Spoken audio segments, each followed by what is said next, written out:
Crevettes panées sauce asiatique. Nos crevettes. Tout de suite, on va s'occuper des petites bêtes. Donc qu'est-ce que je vais faire? C'est tout simple, je vais attraper, alors on est sur de la grosse crevette, de la gambasse, mais ça reste de la crevette. J'attrape la tête, j'arrache la tête, et ensuite, au niveau des petites pattes, voilà, je vais commencer à enlever l'ensemble des anneaux. Voilà.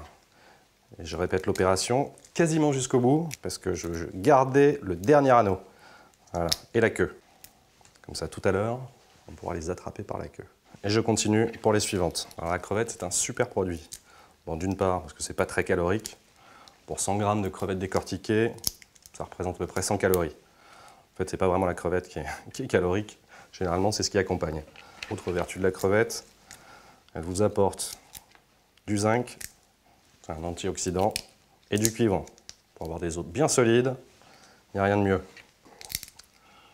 Voilà, toutes mes crevettes sont décortiquées, à part le dernier anneau et la queue. À côté de ça, j'ai une casserole avec de l'huile de friture que je suis en train de faire chauffer. Justement, on va paner maintenant nos crevettes. J'ai ici cette panure blanche, c'est de la mie, c'est du pain blanc, qu'on a juste émietté grossièrement. Ce qui m'intéresse un peu plus que la chapelure, justement, c'est ce côté avec des gros morceaux. Je vais prendre des œufs, je vais séparer mon blanc et mon jaune. Une petite pointe de sel pour casser les blancs. Les blancs, je vais les fouetter légèrement. Je marme de mon fouet et on y va. Alors, je ne cherche pas à faire des blancs en neige, je veux juste les rendre mousseux. Ils seront plus nappants pour mes crevettes. Voilà, une belle mousse. Et là, un coup dans les blancs, un coup dans la panure. Je fais bien adhérer la panure tout autour de ma crevette. Et on répète l'opération avec les autres. J'attrape par la queue, un coup dans le blanc d'œuf, un coup dans la panure. Je fais bien adhérer et je dépose. Je les attrape par la queue, je peux enlever, puisque je suis pile à 180 degrés.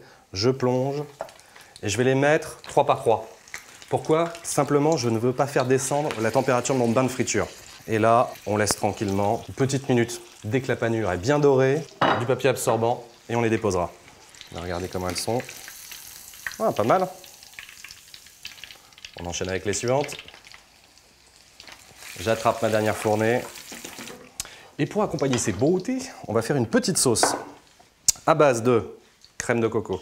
Je veux quelque chose qui soit vraiment nappant. On va ajouter du gingembre. Je vais le peler grossièrement, je vais enlever la peau, je vais le râper. Il ne faut pas hésiter à être généreux avec le gingembre. Alors, après le piquant, maintenant je veux de la fraîcheur. La fraîcheur, c'est le citron vert qui va me l'apporter. On va commencer par la peau, donc toujours avec ma petite râpe.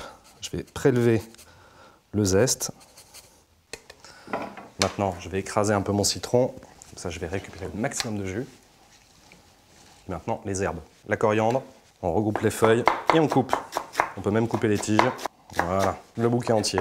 Pour la menthe, on va prendre un petit peu moins. On va prendre allez, une quinzaine, une vingtaine de feuilles. On fait un petit paquet. On essaie de couper le plus finement possible.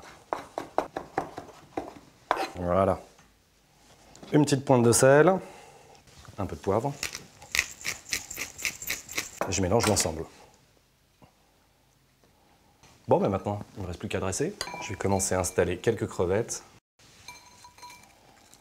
Au centre, la sauce. Et voilà mes crevettes croustillantes sauce asiatique. Pour accompagner cela, un crément d'Alsace.